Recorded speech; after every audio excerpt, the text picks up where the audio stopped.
जय श्री कृष्ण। श्रीमद् भगवद गीता अध्याय 2 श्लोक संख्या 24। ये श्लोक में ऐसे शब्द लिखे हैं जिनको हम तोड़ के पढ़ेंगे। अच्छेद्यायम आदाह्य अयम अक्लेद्य असोस्य एव च नित्य सर्वगत स्थाणु अचल अयम सनातन। अच्छेद्य जो टूट नहीं सकता, अयम यह आत्मा अदाह्य इसे जलाया नहीं जा सकता, अदाह्य है। अक्लेद्य ये अघुलनशील है, अशोष्य ये सुखाया नहीं जा सकता। नित्य सर्वगत, नित्य मतलब शाश्वत, सर्वगत में सर्वव्यापी। अस्थाणु अपरिवर्तनीय है, जिसमें कोई परिवर्तन नहीं, अभिकारी है, उसमें कोई चेंजिंग नहीं होती है। अचलो, अचल मतलब जड़, जो हिल डुल नहीं सके, ऐसा भी। और सनातन, यह सदैव एक सा है। यह आत्मा क्या है? टूटने वाला नहीं है, मतलब अखंडित है और अदाह्य, इसे जलाया नहीं जा सकता। और क्या है? अदाह्य है और अक्लेद्य, अघुलनशील है। ऐसा नहीं कि किसी चीज में इसको डालो तो घुल जाए। अशोष्य एवच, और इसे सुखाया भी नहीं जा सकता। यह आत्मा जो है वो ना टूटने वाला है, ना इसे जलाया जा सकने वाला है। ये जलेगा भी नहीं और टूटेगा भी नहीं, और अघुलनशील भी है। किसी में इसको घोलना चाहो तो घुल भी नहीं सकता। अशोष्य, इसे सुखाया भी नहीं जा सकता। नित्य सर्वगत, नित्य मतलब शाश्वत है, सर्वगत सर्वव्यापी है। अस्थाणु अपरिवर्तनीय है, अभिकारी है।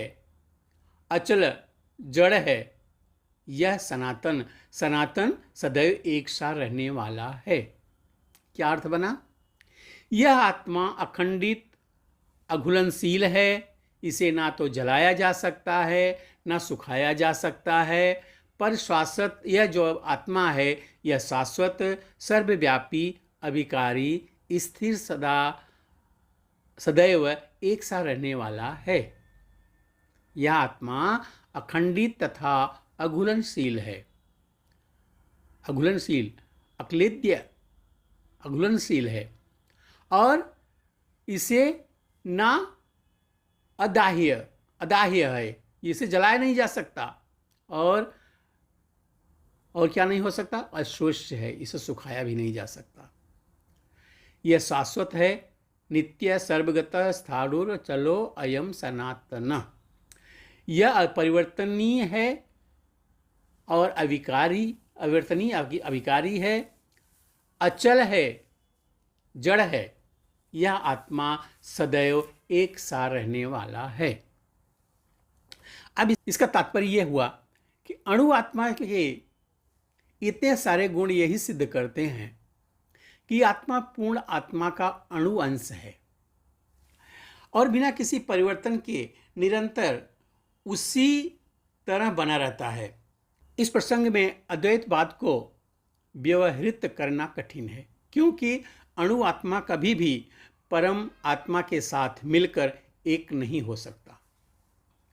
भौतिक कलमश से मुक्त होकर अणु आत्मा भगवान के तेज की किरणों की आध्यात्मिक स्फुलिंग बनकर रहना चाह सकता है, किंतु बुद्धिमान जीव को भगवान की संगति के लिए वैकुंठ लोक में प्रवेश करता है।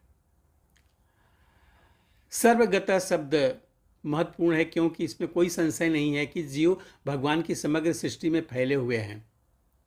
वे जल, थल, वायु, पृथ्वी के भीतर तथा अग्नि के भीतर भी रहते हैं। जो यह मानते हैं कि अग्नि के द्वारा जलाया जाता है, तो ऐसा नहीं है, क्योंकि यहाँ पे कहा गया है कि आत्मा को अग्नि द्वारा जलाया नहीं जा सकता। अतः इसमें संदेह नहीं है कि सूर्य लोक में भी उपयुक्त प्राणी निवास करते हैं। यदि सूर्यलोक निर्जन हो तो सर्वगतः शब्द निरर्थक हो जाता है। इसलिए यहाँ पे जो कहा गया है आत्मा के बारे में वो अभेद्य है, वो अशोष्य है, वो सब प्रकार से अदाह्य है, अछेद्य है, अक्लेद्य है, ये सब है। इसलिए आत्मा के बारे में अच्छी तरह से कृष्ण जी अर्जुन जी से बता रहे हैं कि इस तरह से श्री भगवान ये चाहते हैं कि आत्मा के बारे में अच्छी तरह से कृष्ण को समझ में आ जाए कि जिनके लिए आप चिंता कर रहे हो वो चिंता की उसमें ज़रूरत ही नहीं है, जैसे हैं बस ठीक है। मिलते हैं नए वीडियो में, तब तक के लिए जय श्री कृष्ण।